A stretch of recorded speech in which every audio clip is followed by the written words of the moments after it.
docile. You black people, you so-called African Americans, y'all are docile, man. But I mean, you Negroes too. I'm sorry, I keep pointing at that right there. You Negro, you Latinos too. You don't forget about you. I mean, y'all don't really care because y'all have a hatred against the Negroes, but y'all are brothers. You know, sorry to get off the point, but I mean, that just, we warned you about all these things. We told you about a few years back they had I think 500, I can't remember, or 1,000 birds that just jumped out of the sky dead.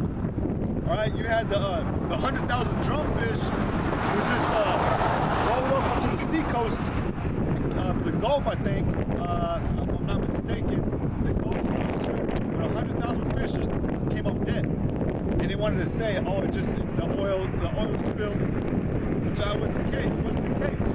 You learn about those drumfish, they don't even come into a region where oil will be spilled that can reach. All right, they're in the deep parts of the ocean. They're almost like krill in a way. Krill way down there, man. You know, but you had the Lake Victoria in Canada turned neon green. Right? You had this meteor that hit Russia. You had these natural catastrophes, the tornadoes. Man, we even had tornadoes here in San Angelo. Or we had funnels forming. And it was beautiful because it was so beautiful, man. I wish it would have happened, but it didn't. But you were telling us, me and his brother were condemning y'all because y'all had 3 funnel clouds forming on the outskirts of the city of the actual like the loop and everything. You had 3 funnel clouds forming. One of them, I believe, touched. That's why I have pictures of those. I have pictures of the destruction, and it blew like a whole building over to the freshman campus over here, and it destroyed a building that was a block away from where I was living at the time. It was a boat building. They sell boats there, fix them up, but it was destroyed. It said like $500,000 was destroyed. But the point is, all these bad things keep happening, but when is it enough to make y'all people finally believe that something's happening, man? There's no peace here in America. And that's another thing I was going to get on real quick today, because one thing that y'all people misunderstand is like the Most High, he works with examples, all right, with like storms, all right. He works through people. He works through prior events, repeated history, okay. And real quick, one thing about a storm, if you've seen it all the time, what happens in the storm? It starts out slow, and then it starts speeding up, and then it speeds up even more. But if it's like a stormy season, you notice the storm will crash and kick, it'll beat up houses, it'll flood, but what happens? It'll subside. But you know that when a storm subsides and there's another storm coming, you see it. The water's calm, but you can tell it's like, why is it so calm? You see the sky, all right, and then what happens again? The ultimate storm comes, all right? And what's happening right now, honestly, a lot of brothers are declaring it now because it's true. And I know from another brother's statement or proclamation, declaration, or I don't know what words to use, but basically him declaring by himself that he sees it, he feels it. There's a sense of peace upon this place right now. You know, not really too much is happening. I mean, you're having these deaths and stuff, but not really too much in the presidential area, the politics. Not really too much is happening. Besides, you got this chaos going on in Syria with America being involved with that, bombing them and missile striking them. All right. Oh, but you had that movie, The Interview. I haven't watched it yet, but this brother had watched it and he talked about it. But basically, it's a mockery of Korea. Right? America's mocking Korea because apparently Korea had gotten into it with America recently. But America quickly made a movie and they put all the good actors in it. But they were making a mockery of what Korea was saying. asking for war, right? This place is asking for war. But again, like I was saying, there's a sense of peace upon this place, all right? But what happens always before the time of peace, man? What happens shortly after that peace, man? War comes, all right? War comes. Something bad is always at the end of that peaceful like state. And that's what's going on throughout America right now. Things are kind of calming down, so to speak. But that's not the case. This is 2nd Ezra chapter 16, verse 37. Actually, 36. Behold the word of the Lord, receive it. Believe not the gods of whom the Lord spake. Believe not what this place is telling you, man. But don't believe that Obama is still going to do something good. Obama is in office, and he's going to be the one to set off martial law and the RFID chip. He's been doing meetings about it. He went to fucking Very Chip, the company Very Chip, which manufactures the actual chip. The word Very Chip. He went there and made like a business proposal, basically, but it opened up like 500,000 or 5 million, something like that, 500,000 jobs. All right? So you can't tell me that the president's not up to no good, that he's not being told to go do these things, that he's good, and that him alone is the one who's controlling this land, this country. That's bullshit. He's got orders from his higher ranking people, kings that set up themselves, man. But believe not the gods of whom the Lord spake. Behold, the plagues draw nigh, and are not slack. They're not slacking either, man. Just because it calms down for a little bit doesn't mean that it's okay. Everything is fine and dandy again. Like that's the thing that happened with you Israelites, you Negro Latinos, when y'all came out of Egypt.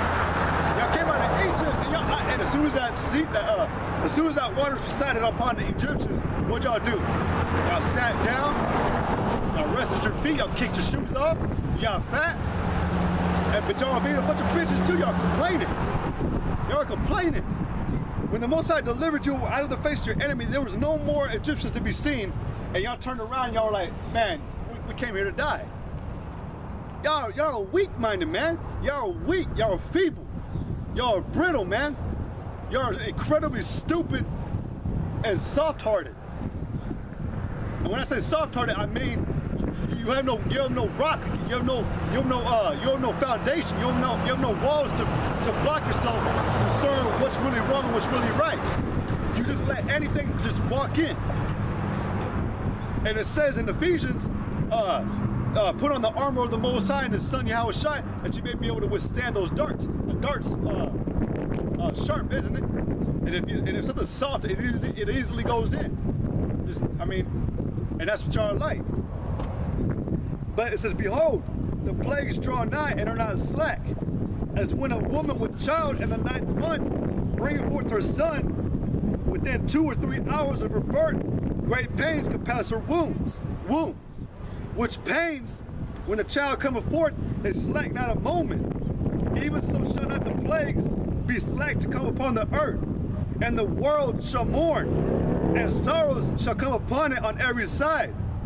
O my people, hear my word. Make you ready to the battle, and in those evils be as pilgrims upon the earth. But it said, but that was my point I was trying to make about that storm. Things are, people aren't really getting in trouble right now. But just before that storm happens, man, there's always a peaceful like state. The waters are calm, and then all of a sudden a great wind will start coming in. The waves will start getting bigger and bigger. I used to experience that when I would go visit my Edomite step-grandparents up in Wisconsin. They got a lake house, and they have a wall too, a great big-ass cement wall to keep the lake from trying to come up. But it's like I'd like to say it's like 20 feet tall, a 20-foot tall barricade pretty much. And at the bottom it has nothing but rocks. That way if the water comes up, it doesn't take the land away and their wall falls. But I was swimming in the lake when storms were happening, because we always wanted big waves. When you were a kid, you wanted to play on big waves and have fun diving to them. But we already knew that there was a storm coming. The wind was strong as hell, man, and those waves, they got big. got pretty damn big, man, for a kid to play with. And but me and my cousins, we would go out and we would play with them. But even we knew it at like the age of 10, 11. We already had enough understanding to understand to actually, we would say, it's gonna rain tonight. It's gonna be a bad storm tonight. But let's go out and play before it happens. I mean, it sounds hypocritical when I'm talking about it, but everything is an example, man. Everything's an example to really know. The Most High uses all these examples, man, to know, man, to listen, to learn, to be like, all right, it happened like this, it's gonna happen like this again. When you see these like he even said, when you see these things come to pass, then you shall know. And I was gonna get one real quick. I think, hold on.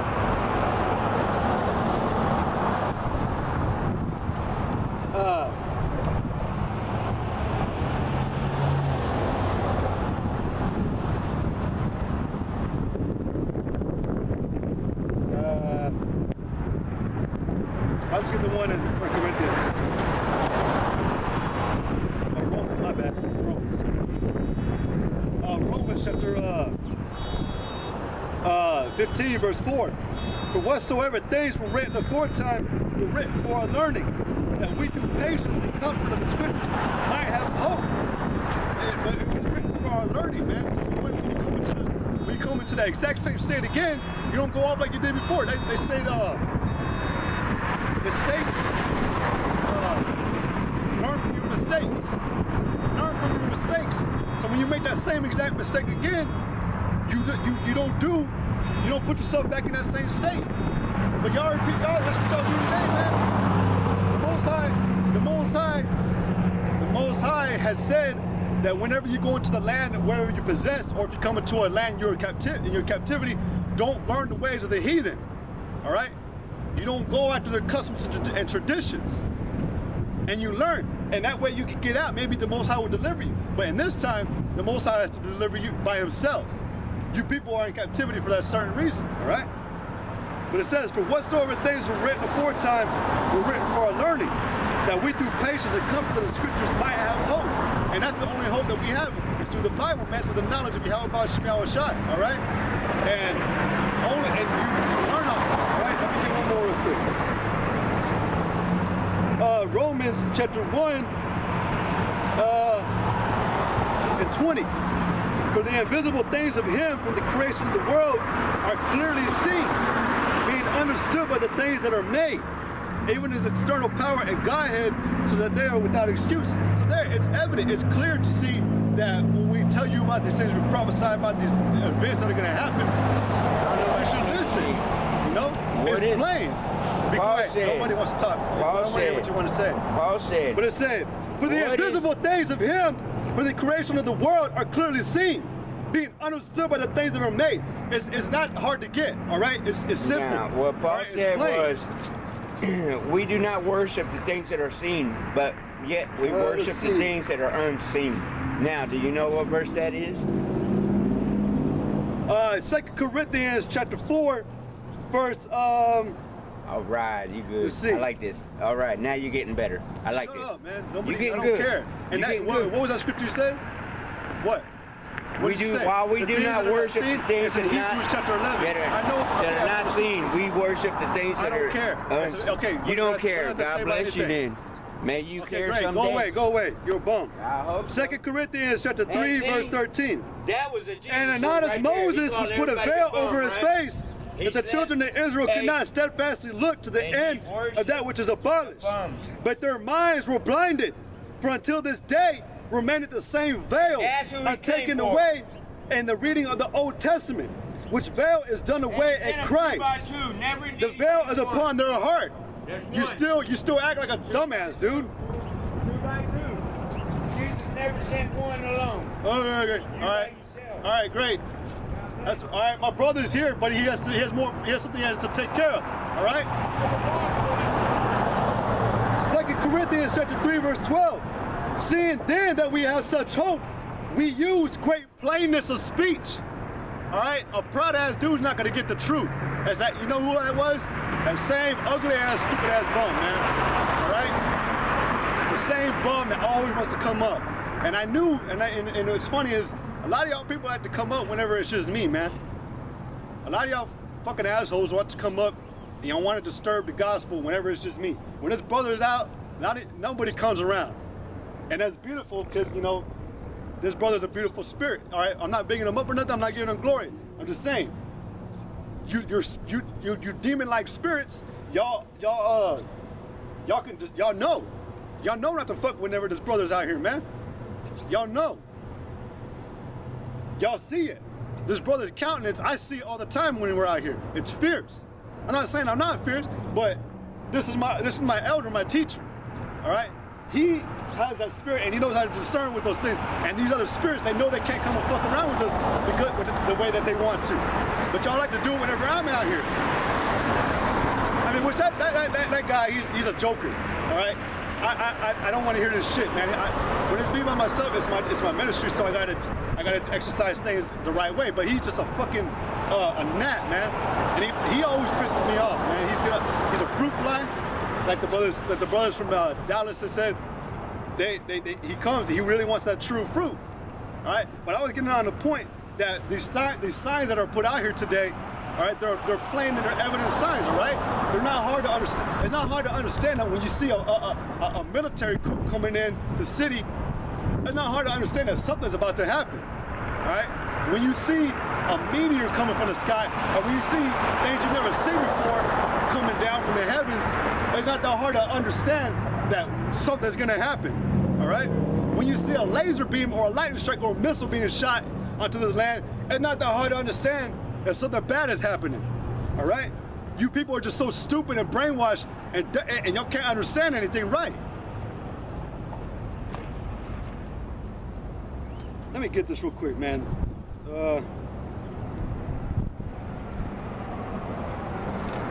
Ecclesiastes chapter 39, verse 24. As his ways are plain unto the holy, so are they stumbling blocks unto the wicked. There you go, because it's a stumbling block, but it's plain to me and this brother, it's plain to me and all the other brothers, man, that what's coming is not a hard to understand, that it's been proclaimed that he's gonna come back and do it, all right?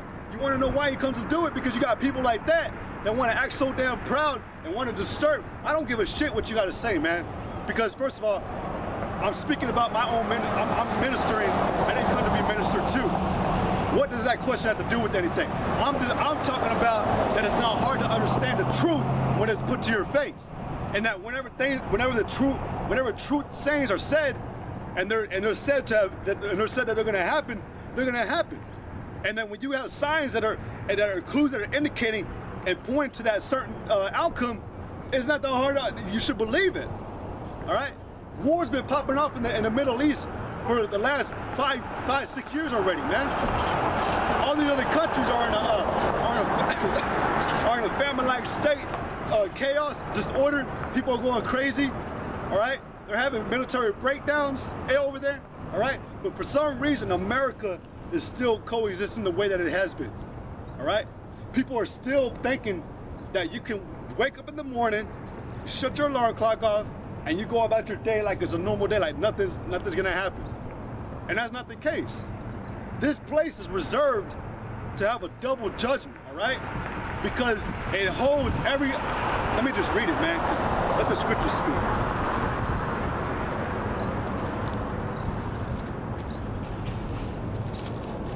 Revelations 18:2. And it cried mightily with a strong voice, saying, Babylon the Great is fallen, and has become the habitation of devils, and the hold of every foul spirit, and a cage of every unclean and hateful bird. And this place harbors all the unclean spirits, man. We're a small fight against the entire world, man. You got all these unclean spirits, all these hateful like beast-like spirits in your people working that want to devour us, that want to come up and make stupid comments. All right? That has nothing to do, this dude had nothing, he did not say, that scripture had nothing to do with what I was trying to make. The point I was trying to make again is that it's clear what's going to happen. This place is going to be destroyed. 2/3 of the legal Latinos